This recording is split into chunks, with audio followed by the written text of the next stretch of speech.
YRPRC, and today I'm bringing you another review video of the Basher Racing BZ-222. Right, recently Hobby King have had a huge massive cyber sale. They've had lots of stuff for amazingly cheap prices, mainly because they're doing a bit of a clearance within the warehouse. So I've managed to pick this one up for $45. That's correct, that's $45, which is 30 quid. Yes, that's right, yeah, 30 quid. And basically it's a ready to run vehicle and it's brushless. When it says ready to run, I don't remember if it comes with battery or charger. I didn't really read it because when the cyber sale is on, they literally just come on for about 10 minutes and they'll be just out of stock. You know, they go really fast, everyone tries to get them, and I was managed to pick this one up for 30 quid. Right now they are still in stock, but at the normal price now. The normal price for this buggy is 65 quid, which is around $100, so it's around that price. So it's a 110 vehicle, it's two-wheel drive, and it's brushless. It also comes with 2.4 radio as well. So let's just have a quick look at the box. So as you can see, it says down here it's brushless. It says, oh yeah, the LiPo battery is required. Not really bothered anyway, it was 30 quid. And it says a metal diff, and it's also got alloy chassis. Right then, let's get straight into the box and see what we get inside. So we'll take the lid off. So as we can see here, it's nicely packaged. It's got a little bit, so let's get onto that. We've got a box, it's fairly light. I've got some nice little protective packaging. Surprisingly only on one side. Just to protect it when it's in, obviously when it's being posted out. The camera a little closer to the actual box. So we'll have a look what's inside this box first. Okay, so we have a 2.4 radio, which, if I do say, is not very nice. It looks very toy-ish. The wheel doesn't even come assembled. The steering wheel, and I don't know, it just doesn't feel very high, like very good quality type. Yeah. I'm not even sure where the batteries go, so have a quick look. I'm guessing it's something to do with that.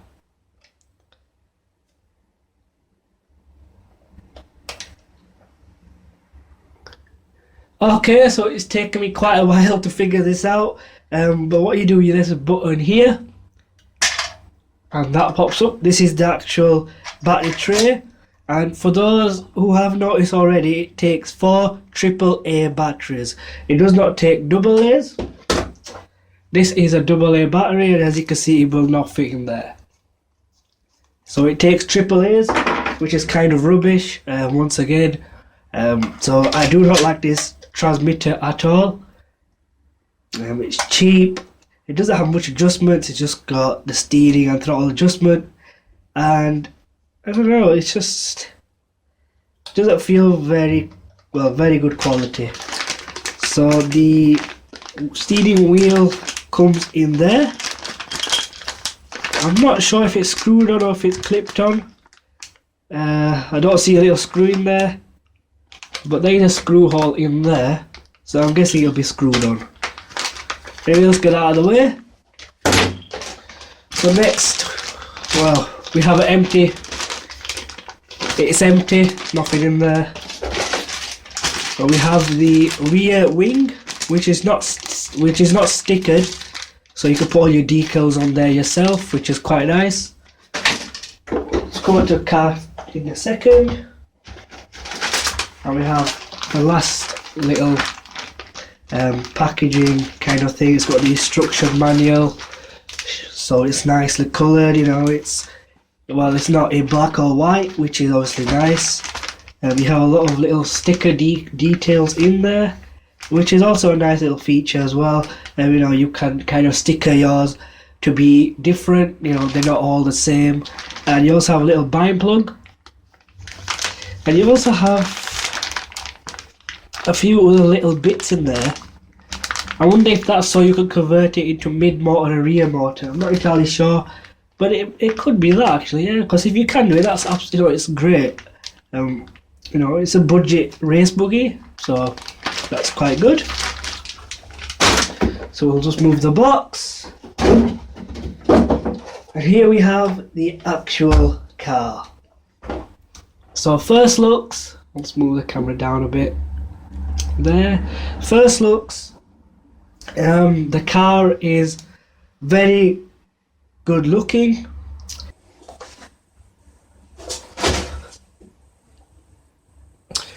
Right then guys, as you can see, I've just put the little wing on there, just to make it more buggy like. I really don't like seeing buggies without the wing. I think it looks quite weird, it just doesn't look right in any way. Okay, so let's get a close-up of a few bits, just to show you the things I like about the actual car. Okay, so what I really like about the actual car from first view is the tyres. The tyres are really nice and soft. Let's see if I can... So yeah, so the tyres are really nice and soft and made out of a really nice compound, and the foam inserts are really soft as well. You know, they are really rubbery, you know, they're not plasticky or anything, so they are really good for ready-to-run tyres. The front tyres are exactly the same as well. They're nice and soft. As you can see there, I can kind of squeeze the tyre and kind of stretch it. So the bad thing about this tyre is that when you're running it on tarmac, they will tend to scrub quite easily. So that is the only disadvantage. But on like gravel and, well, general dirt, these tyres will handle really well. On grass they won't do very well at all, especially wet grass, and that's because the pins on the tyres are too small. Okay, let's get on to the actual shocks. So the shockers are threaded bodied and they're also metal, so that's nice and easy to adjust. And the spring rate is actually quite soft as well, so they're not too hard, and they have been oiled, which is nice. And we're going to, well, the shocks. Yeah, the shocks are really nice. They've been oiled. Let's have a quick look.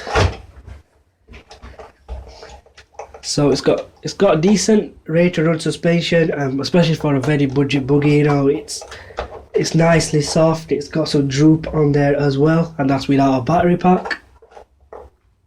The body shell is, well, I'd say nicely painted. It's got a nice paint scheme on there. It's not a forward cab or anything, but to be honest, I quite like it. It's got like a nice sleek type of body shape to it. And as we mentioned, as we read on the box before, it has all adjustable turnbuckles, so they're adjustable, and they're also adjustable at the back. You also have 3 mounting points on top of the shock, so you can move it in and out. And at the bottom, yeah, at the bottom you have, I don't know if you can see it on there, but you have 2. So you have 3 at the top and 2 at the bottom. And it's the same at the front as well. You've got 2 at the bottom and 3 at the top. So it's got quite a few mounting points. It's also got different mounting points for the actual turnbuckle, so you can make it on the inner hull, and you can make it on the outer hull, which is also good as well. Overall, the plastic feels quite rigid. There's not much flex to it, which obviously tells me that it might be brittle. The plastic can be brittle on that occasion, but it can also be quite strong as well. Obviously there's different type of plastics, I'm not sure what's used on here, but the overall build is quite nice. I can't find anything that's worryingly weak. Obviously generally on 2-wheel drive buggies, the highest point is the rear shock tower, which is what normally breaks. Okay, moving on to the rear, we have the motor. The motor is unbranded. It's got no brand name to it, but it's a 3,300 kV motor, and it's equivalent to about a 12 turn, and it does 3S as well, which is quite nice. 3S capable as well. The ESC also does 3S in there. So let's go ahead and take the body shell off.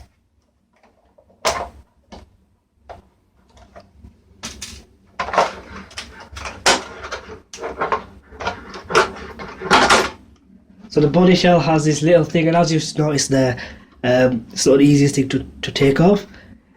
And one thing I've noticed about the body shell, there's not much plastic, well, not much kind of body here, so this is going to crack straight off. Also worth mentioning is the body is not Nexon, it's polycarbonate. It's not real Nexon, and it's quite thin as well. But obviously it's on a buggy. It should be okay. Let's hope it's okay anyway. Okay, so the buggy, as you can see, for those who already have noticed, this buggy is very much like a Durango Dex 210. I'd say it's based on that buggy. It's got the kind of angled front servo, which is also unbranded. It's got no sticker on there. It's also got a servo saver on the actual servo, and it's metal ringed as well, so which is quite nice. It's not a plastic ring, so it should be okay. It's fitted with a JST type connector, which can be seen on Turnigy batteries. And here we have the ESC. The ESC, as far as I believe, is a 45 amp. It just looks like an EZ clone, to be honest. Nothing special about that.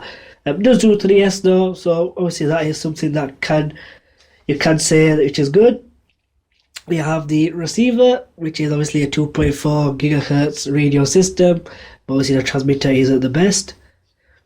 The wiring, I would say, is not the best. It's just kind of taken around the car, just kind of left dangling. There's no cable ties on there. They could have kind of just taken it like this.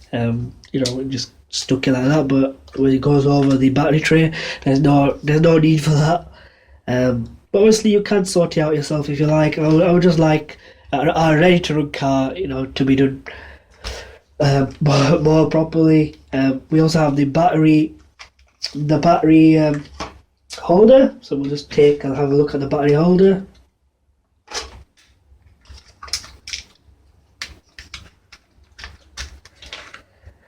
So battery holder is just a standard, it's a 4-pin kind of square thing. Oh, left a pin. Okay, so we have the actual car now. You can see it's got alloy chassis at the bottom, as you can see there, so which is nice. It's got the little plastic piece just like the Durango does here. So overall this buggy looks absolutely amazing for the price. Even for 65 quid, $100, this car looks really good. It's got everything a race buggy does, and it's also come brushless, ready to run. Obviously it does require a battery and charger. There's nothing I can find on the actual buggy I dislike, obviously apart from the wiring, but that can be sorted. It's not something that can't be altered. But pretty much everything on the actual buggy, it's here fitted with CVD dry shafts back here. It's got the brushless system, which is 3S capable. It's got obviously the metal aluminium chassis, and overall the buggy looks great. For the price, I cannot complain. I think Hobby King have done a really good job of this actual buggy.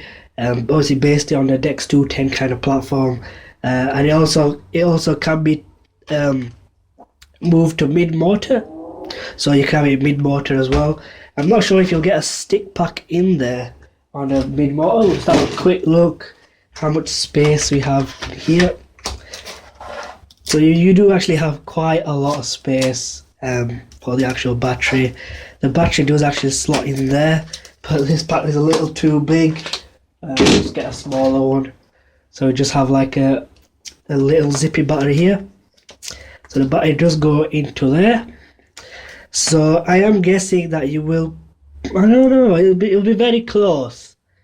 It might go to a shorty pack, or maybe, oh wait a second, yeah, I think that's the reason why they're given a square blocked a battery holder. So I reckon because it's got little grooves here, so I'm guessing you will be able to put 2 saddle packs to hold, you know, and then this will just go on top. And it's got this flat bit, I think maybe for your speedo, so you could put like the receiver here or the speedo here, and you could put your receiver or speedo on here as well. So I'm guessing that's why they have done that idea, which is actually quite nice, to be honest. It might be so you can fit like a shorty pack in there, because as you can see here, it's got like the battery stopper, and it also has holes here as well. So you can move the battery stopper here, so you will get a nice little shorty pack in there. Shorty pack will easily go in there, or possibly maybe 2 saddle packs. So that's another nice feature. So the car is packed full of little things that make a big difference in a race car. And I can't find absolutely nothing wrong with the car apart from the wiring and the a little weird transmitter. It doesn't feel nice at all, you know. It's quite garbage, to be honest. You know, it's something you'd see on like a toy grade car. It's got a little tinny aerial, which is honestly it's alright, but nothing else I like about this transmitter at all. I don't even like the looks of it. But overall, it's a nice buggy. It's got everything that you would expect a race car to have. Yeah, so just thank you for watching this video, guys. You know, it's been as I said, everything about the car is great. I will see if I can get a running video out there of the performance of the car, you know, just to see what it's like, and if the belt driven gearbox in there can handle the 3S battery. So yeah, we'll see. So keep tuned, guys, and I will get more videos on hopefully of this car very soon.